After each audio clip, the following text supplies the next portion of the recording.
Hello everyone, कैसे हैं आप सभी। आई होप आप सभी अच्छे होंगे। मैं कल्याणी द्विवेदी मेरे चैनल टीचिंग एग्ज़ाम स्पेशल में आप सभी का स्वागत करती हूँ। आज का हमारा टॉपिक है भारतीय संविधान की प्रस्तावना। इसके पहले मैंने एक वीडियो बनाया है जिसमें मैंने भारतीय संविधान के बारे में एक बेसिक जानकारी दी है, एक बेसिक नॉलेज दिया है। एक भारतीय होने के नाते आपको उतनी जानकारी तो होनी ही चाहिए फ्रेंड्स, ठीक है। तो जैसा कि मैं पहले वीडियो में बता चुकी हूँ कि भारतीय संविधान वह कानूनी दस्तावेज है जिससे किसी भी देश की शासन व्यवस्था को चलाया जाता है। इतनी बात क्लियर हो गई। इतनी बात आपके ज़बान पे रटी होनी चाहिए। अगर किसी ने आपसे पूछ लिया कि भारतीय संविधान के बारे में बताओ, तो आप ये एक लाइन बोल सकते हैं। मतलब एकदम क्लियर होना चाहिए और टू द पॉइंट आप बोल सकें, इतनी जानकारी आपको होनी चाहिए। ये बहुत ही बेसिक चीज़ है, ठीक है फ्रेंड्स। तो भारतीय संविधान की प्रस्तावना को पढ़ने आगे मतलब इस टॉपिक में आगे बढ़ने से पहले एक जो मोस्ट इम्पॉर्टेंट पॉइंट मुझे लगा वो मैं आप लोगों के साथ शेयर करना चाहती हूँ। वो पॉइंट ये है कि बहुत सारे क्वेश्चन में और गूगल पे सर्च करने पे ये प्रश्न कि भारतीय अनुच्छेद वर्तमान समय में कितने हैं, तो कहीं 450 लिखा हुआ मिलता है, कहीं 465 लिखा हुआ मिलेगा, कहीं कोई और नंबर 450 प्लस में कोई 462 या 67 ऐसे करके। तो स्टूडेंट्स जो है वो कंफ्यूज हो जाते हैं कि जो एग्जैक्ट नंबर है वो कौन सा है। तो इसका जवाब ये है कि भारतीय अनुच्छेद जो हैं भारतीय संविधान में वो 395 ही हैं।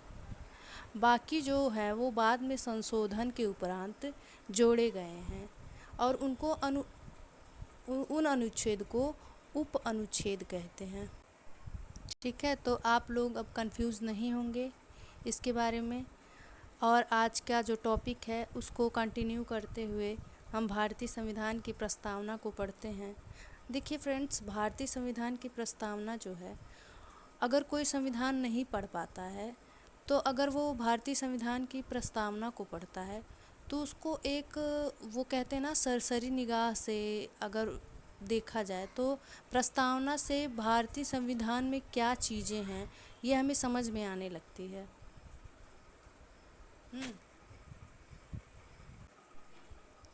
तो एक नज़र भारतीय संविधान की प्रस्तावना पे डाल लेते हैं। इसमें है कि हम भारत के लोग भारत को एक संपूर्ण प्रभुत्व संपन्न समाजवादी धर्मनिरपेक्ष लोकतांत्रिक गणराज्य बनाने के लिए और इसके समस्त नागरिकों को सामाजिक, आर्थिक और राजनीतिक न्याय, विचार, अभिव्यक्ति, धर्म, विश्वास व उपासना की स्वतंत्रता, प्रतिष्ठा और अवसर की समता प्राप्त कराने के लिए मिस्टेक हो गया है। उन सब में व्यक्ति की गरिमा और राष्ट्र की एकता अखंडता सुनिश्चित करने वाला बंधुत्व बढ़ाने के लिए दृढ़ संकल्पित होकर अपनी इस संविधान सभा में आज दिनांक 26 नवंबर 1949 को एतद द्वारा संविधान को अंगीकृत, अधिनियमित एवं आत्मार्पित करते हैं। इसी क्रम में आगे बढ़ते हुए आज का हमारा अगला टॉपिक है कि भारतीय संविधान के स्रोत। ये टॉपिक आते ही आपके दिमाग में ये बात आ सकती है कि स्रोत, इसका मतलब क्या हमारा संविधान कॉपी किया गया है, क्या कहीं से लिया गया है, क्या कहीं से उसको लेके और यहाँ पे लिख दिया गया है। देखिए, इसका जवाब ये है कि भारतीय संविधान कहीं से कॉपी तो नहीं किया गया है, लेकिन बाकी देशों के संविधान में जो महत्वपूर्ण चीज़ें थीं, जो हमारे संविधान में लेने लायक लगी, वो अच्छी बातें ले ली गई हैं और बुरी बातों को छोड़ दिया गया है। हम इसको इस तरह से समझ सकते हैं।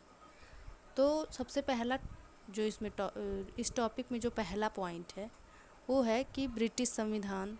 भारतीय संविधान के स्रोत में पहला है ब्रिटिश संविधान। ब्रिटिश संविधान में से क्या क्या लिया गया है, वो है भारतीय शासन पद्धति, विधि निर्माण प्रक्रिया, एकल नागरिकता, ये तीनों चीज़ें ली गई हैं। अब इसको आप सेम टू सेम ऐसे ही याद कर सकते हैं, जैसा मैंने यहाँ पे लिखा है आप वैसे ही याद कर सकते हैं। और अगर आपने ऐसे ही रट लिया ना तो आपको क्वेश्चन में आपको ये तीन क्वेश्चन बन सकते हैं। समझ लीजिए जितनी चीज़ें यहाँ लिखी गई हैं उतने क्वेश्चन बन सकते हैं। जैसे एग्ज़ाम्पल के तौर पे हम देख सकते हैं, पूछ लेगा कि भारतीय शासन पद्धति कहाँ से ली गई है, या भारतीय या विधि निर्माण प्रक्रिया कहाँ से ली गई है, या एकल नागरिकता कहाँ से ली गई है। तो मैं आपको ये सजेशन देना चाहूँगी कि आप अपनी कॉपी में इसको जैसा का तैसा लिख के और दिमाग में एकदम रट्टा मार लीजिए, ठीक है। और दूसरा है संयुक्त राज्य अमेरिका। संयुक्त राज्य अमेरिका से क्या लिया गया है, वहाँ से स्वतंत्र न्यायिक पुनरावलोकन, संघवाद, राष्ट्रपति महाभियोग, मूल अधिकार, उपराष्ट्रपति का पद और संविधान की सर्वोच्चता। तीसरा पॉइंट है आयरलैंड। आयरलैंड से भारतीय संविधान में कौन सी चीज़ें ली गई हैं ये हम देखेंगे। इसमें नीति निर्देशक तत्व, राष्ट्रपति द्वारा 12 व्यक्तियों का निर्वाचन, राष्ट्रपति के निर्वाचन मंडल की व्यवस्था। फोर्थ पॉइंट है ऑस्ट्रेलिया। इसमें प्रस्तावना की भाषा, समवर्ती सूची और केंद्र तथा राज्य संबंध और उसकी शक्ति का विभाजन। फिफ्थ पॉइंट है कनाडा। कनाडा से संघीय व्यवस्था, अवशिष्ट शक्तियाँ केंद्र के पास होना। छठा पॉइंट है फ्रेंड्स दक्षिण अफ्रीका। दक्षिण अफ्रीका से संविधान संशोधन की प्रक्रिया। सातवां पॉइंट है रूस से मूल कर्तव्य। अगला है जापान से विधि आधारित क्रिया जिस पर न्यायालय कार्य करती है। और नौवां है जर्मनी से आपात उपबंध के बारे में आप लोग जानते ही होंगे। जब कोई युद्ध की स्थिति होती है या कोई जैसे बीमारी फैल गई भयंकर, या कोई ऐसी स्थिति जब राष्ट्रपति कर्फ्यू लगा देते हैं, वैसी कंडीशन को आपात उपबंध कहते हैं। ये चीज़ जर्मनी से ली गई है। 10वां है फ्रांस से गणतंत्रात्मक शासन व्यवस्था। फ्रेंड्स लास्ट में इसी से रिलेटेड एक क्वेश्चन हम सॉल्व करेंगे।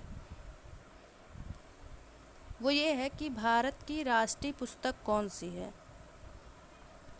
तो आप लोग बहुत समझदार हैं, मुझे पता है आप लोगों को इसका उत्तर पता होगा। ऑप्शन नंबर ए है Veda, option B Ramayana, option C संविधान और ऑप्शन डी श्रीमद् भागवत गीता। तो आंसर आप लोग कमेंट में बताइएगा। ये वीडियो आप लोगों को कैसा लगा ये कमेंट करके ज़रूर बताइएगा। अच्छा लगे तो लाइक ज़रूर करिए, शेयर करिए, मेरे चैनल को सब्सक्राइब करिए। Thank you.